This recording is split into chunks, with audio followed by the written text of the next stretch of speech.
બોટાદ જિલ્લાના ગઢડા કોંગ્રેસ સમિતિએ ખેડૂતોના પાકમાં આવેલા સુકારા રોગના કારણે મેદાનમાં આવ્યું છે। કોંગ્રેસે ગઢડાના મામલતદારને આવેદનપત્ર પાઠવ્યું હતું। બોટાદ જિલ્લાના ગઢડા કોંગ્રેસ સમિતિ દ્વારા બોટાદ જિલ્લાના ખેડૂતોના પાકમાં આવેલા સુકારાના રોગને પગલે પાકને નુકસાન થવાથી ભારે આર્થિક નુકસાન વેઠવું પડે તેમ છે, ત્યારે કોંગ્રેસે માંગ કરી છે કે સરકાર દ્વારા તાત્કાલિક સર્વે કરીને સહાય આપવામાં આવે, જેથી કરીને ખેડૂતોને ડૂબતા બચાવી શકાય।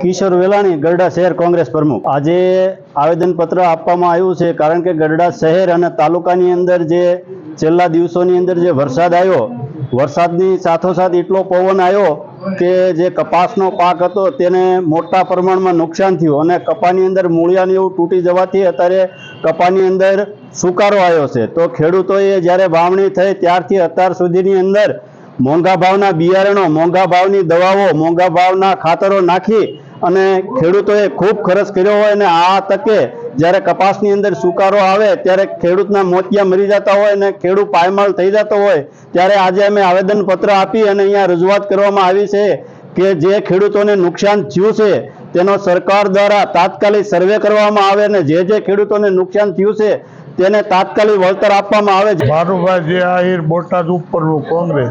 આજે અમારા ગઢડાની અંદર જે તાલુકાની અંદર વરસાદ પાછલા દિવસનો ઘણો થયો છે અને વરસાદ સારો છે અને સારાને લીધે સાથે પવન હતો।